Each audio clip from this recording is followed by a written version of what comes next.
kan sang mi lahi a mighty fortress is our God timi Martin Luther in bubunik punat ahong sang lai kum zabil playruk rongi apwa mi la raksi kum zanga lai arak rezo mi lalar zetuni tian sakre raw mi la raksi kum zabil hailin hayruk tiang punat zurup rama ahong sang tika zurup rami ummi mipumi arrek na hitam son thi thlu kum thong kha zanga kulfan sari kuma jamni ram utin bak kopi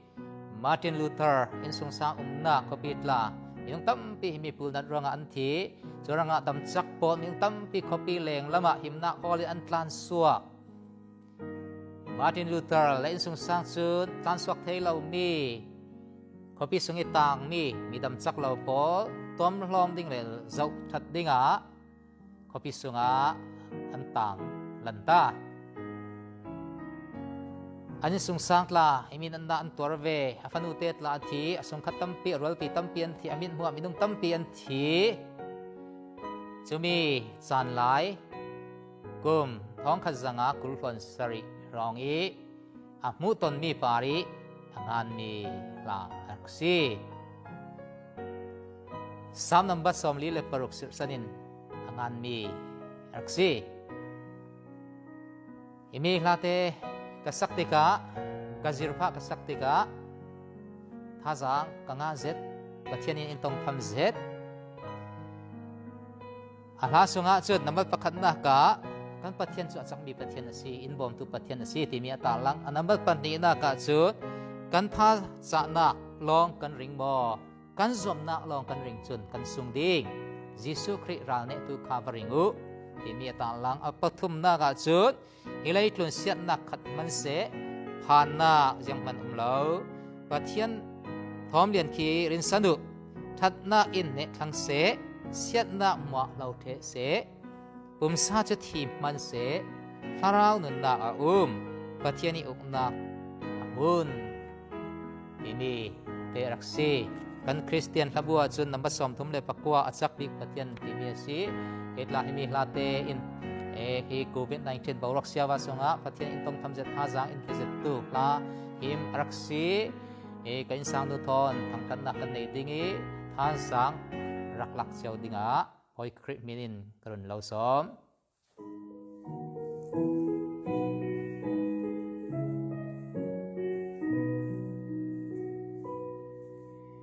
kan pathian zabi boy na si nang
si na songi ummi vekin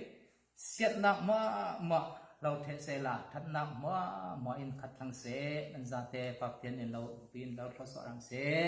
amen